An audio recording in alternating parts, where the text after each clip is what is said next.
अस्सलाम वालेकुम, welcome to lively cooking. आज हम बनाएंगे रसमलाई मिल्क पाउडर से। कुछ टिप्स हैं जो कि आज मैं आपको दूंगी, तो आप इसको एज़ इट इज़ फॉलो करें। पूरी वीडियो आप देख लें और आप इसको एज़ इट इज़ फॉलो करें तो आपकी रेसिपी अच्छी बनेगी और बिल्कुल भी नहीं टूटेगी। इसके लिए सबसे पहले हमें फुल फैट मिल्क दूध यानी कि दूध चाहिए। 1.5 लीटर में यहाँ पे फुल फैट मिल्क ले रही हूँ और इसे उबाल आने तक हम पकाएंगे। बीच में से ऐसे स्टर करते जाएंगे। जैसे ही इसमें उबाल आना शुरू हो जाए तो अब हम इसमें चीनी ऐड करेंगे। चीनी में यहाँ पे 1/3 कप इसमें ऐड कर रही हूँ। आप अपने टेस्ट के हिसाब से कम या ज़्यादा कर सकती हैं। इलायची पाउडर हम इसमें डालेंगे 1/4 टीस्पून। सिंपल आप इलायची पीस कर इसमें शामिल कर सकती हैं। अब हम इसे पकाएंगे लो हीट पर 10 मिनट के लिए। और अब हम अपने बॉल्स बनाएंगे। मिल्क पाउडर के जो बॉल्स होते हैं वो हम बनाएंगे। इसके लिए हमें फुल फैट मिल्क चाहिए 1 कप भर के। इस तरह लेवल्ड हम ले लेंगे। 1 टीस्पून लेवल्ड हम बेकिंग पाउडर लेंगे। मेक श्योर कि ये आपके जो मेजरमेंट्स हैं वो एक्यूरेट हो। 1 टीस्पून हम इसमें मैदा ऐड करेंगे, ऑल पर्पस फ्लावर। 1 टीस्पून ही हम इसमें सूजी ऐड करेंगे और अच्छे से मिक्स करेंगे।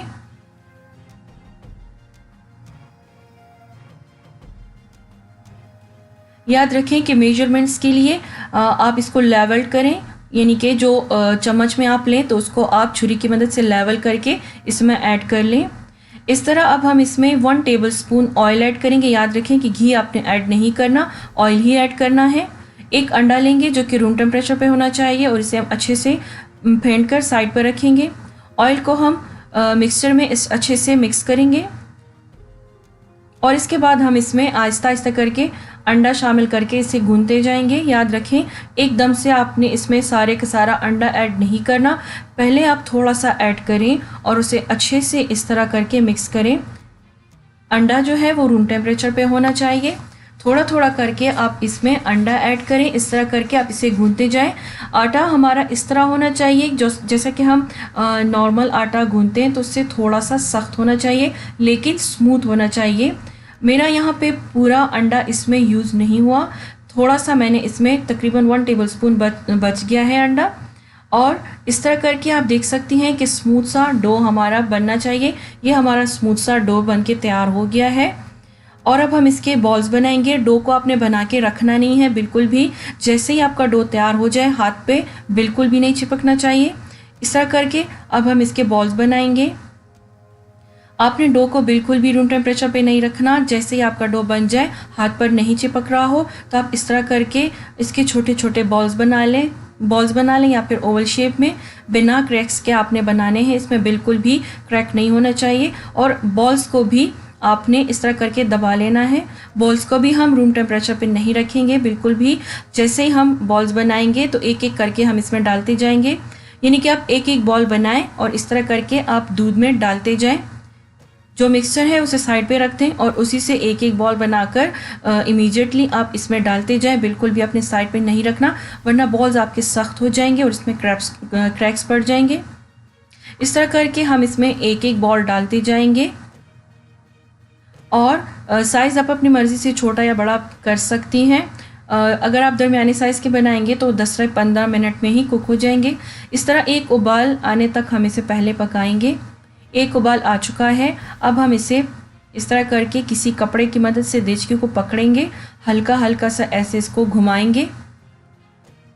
चम्मच आपने इसमें बिल्कुल भी नहीं चलाना। पहले के 10 मिनट हम इसमें चम्मच बिल्कुल भी नहीं चलाएंगे। अब हम इसे ढककर 10 मिनट के लिए पकाएंगे।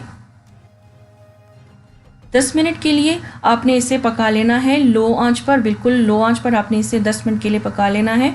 और इसके बाद आप इसे चेक कर सकती हैं।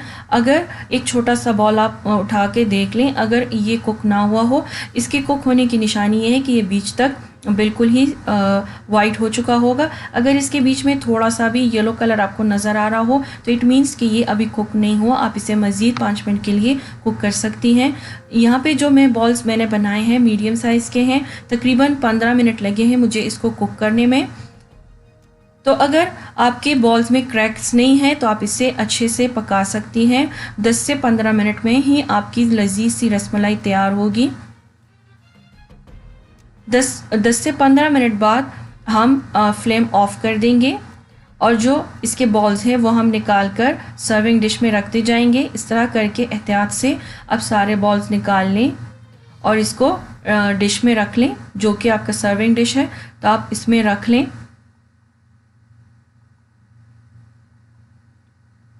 सारे के सारे बॉल्स हम निकाल कर सर्विंग डिश में रख लेंगे। और जो दूध है तो इसमें हम केवड़ा वाटर या फिर केवड़ा एसेंस ऐड करेंगे। मैं यहाँ पे इसमें केवड़ा वाटर ऐड कर रही हूँ। तकरीबन ये आप देख सकती हैं 1 टीस्पून के करीब मैंने इसमें केवड़ा वाटर ऐड किया। अगर एसेंस आप यूज़ कर रहे हैं तो आप 3 to 4 ड्रॉप्स इसमें यूज़ कर सकती हैं।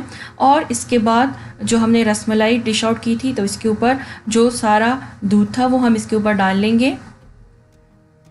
इस तरह करके सारे का सारा दूध हम इसके ऊपर डाल लेंगे और इसके बाद हम इसके ऊपर कुछ नट्स स्प्रिंकल करेंगे, जैसे कि बादाम, पिस्ते वगैरह।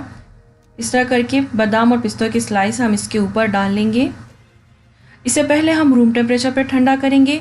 रूम टेम्परेचर पे ठंडा कर लेने के बाद हम इसे कवर करके, याद रखें कि इसको सख्त होने से बचाने के लिए इसके ऊपर हम इस तरह करके कोई प्लास्टिक कवर, प्लास्टिक शीट या कोई भी प्लास्टिक आप इसके ऊपर चढ़ा दें और इसको कम से कम आप ओवरनाइट के लिए फ्रिज में रख दें।